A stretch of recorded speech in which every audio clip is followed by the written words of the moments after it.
All right, happy Tuesday, everyone. We are continuing our two-card review series.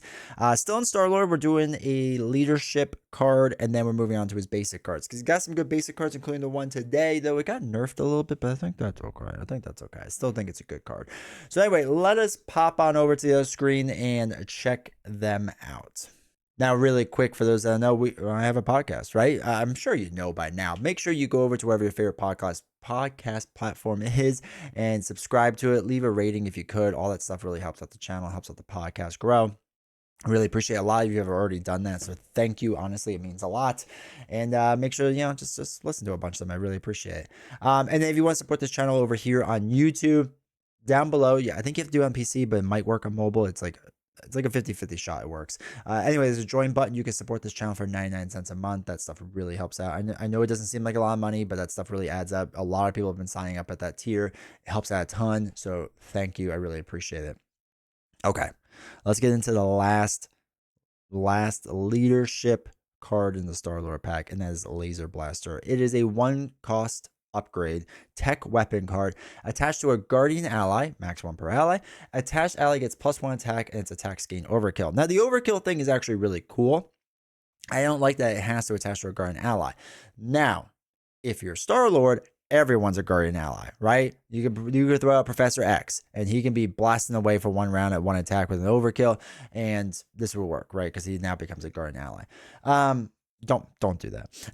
But it's an interesting card for Star-Lord. For everyone else, it doesn't work as well. Not that it's bad, but it doesn't work as well. But I think if you're we talked about Yondu a few days last week, I think. If you can put a card like this on Yondu, it's even better because they would get him to like ranged and overkill, which is crazy. And I think he only has 1 attack, but this would get him up to 2. When you put other upgrades on him as well to like make his attack even better. But this is like the type of card you want to put on Yondu, for example, or just anyone that you're really building out that is a guardian type character. This will build him out, and this will make him really strong and whatever, or help make him strong.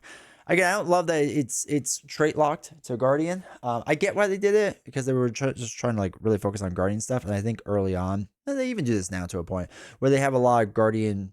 I'm sorry, a lot of trait lock stuff for whatever they're focusing on. So like X-Men trait lock, X-Force trait lock, Web Warrior trait lock, right? Like I get why they do that.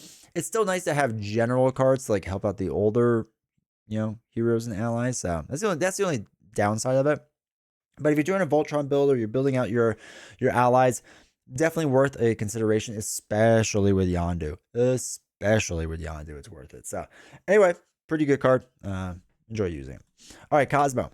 Bonkers card. So Cosmo's a 2-cost basic ally, 1/1/2 stat line. Does not seem impressive at all, but his interrupt, it's not forced, so you can choose to do this. When Cosmo attacks or thwarts, name a card type, right? Size game. Wait, no. This card, well, you can decide what it is. This got errata. So you can name like the card type on like the treachery card or whatever, or you could do it for your side like event or whatever it may be. Doesn't matter. If that card is of the name type, Cosmo does not take consequential damage. Damage under thwart attack for this use. Now, why was this kind of broken? The reason being is people are using it with Doctor Strange and running through their invocation deck to get to the cards they want to get to, right? So if you have a top invocation card that you don't really care about, you could use Cosmo to discard that card to get to the next one that maybe you do care about. So that's what people are doing. They have eroded that. That has to be your deck or the encounter deck now. It can't be anything else. And that makes sense. That's smart to do. For example, people are also going through like the Rise of Red Skull and just like doing the side scheme pile and just saying side scheme, right? Like it was really easy. So that's obviously like not really allowed anymore. It was a fine errata. It made sense at the time. It still makes sense now. The nerf Cosmo a bit. Yeah, I mean, I nerfed him a bit. He was a guaranteed build out hero before if you knew what the cards were going to be. But now I think he still can make sense. You hope that he has a little. You hope that you can put a little more life on him. You put the gun on him because a dog with a laser blaster is hilarious. Different things to like kind of improve upon him. I think he's getting played less and less, unfortunately, because of the errata on him. Which I mean, it makes sense. But he was a really fun card to play for a while. So that's what I want to know with this. Obviously, Laser Blaster is still a decent card. It's not like amazing, but it's a decent enough card. But Cosmo, do you still run Cosmo a lot, or no? Are you basically done with him? I mean, it's good if you can like Spider Woman. I think can look at the top card of a deck on Alter Ego side, so like you can run Cosmo with that and see what the top card is if you stay down Alter Ego, or if you look at a bunch of cards and rearrange like the encounter set, then do that. Or even if it's just a discard a certain card to get to the rest of the cards of the encounter set. I mean, there's so much possibility. And then I guess if you run like what is it, Digging Deep, right?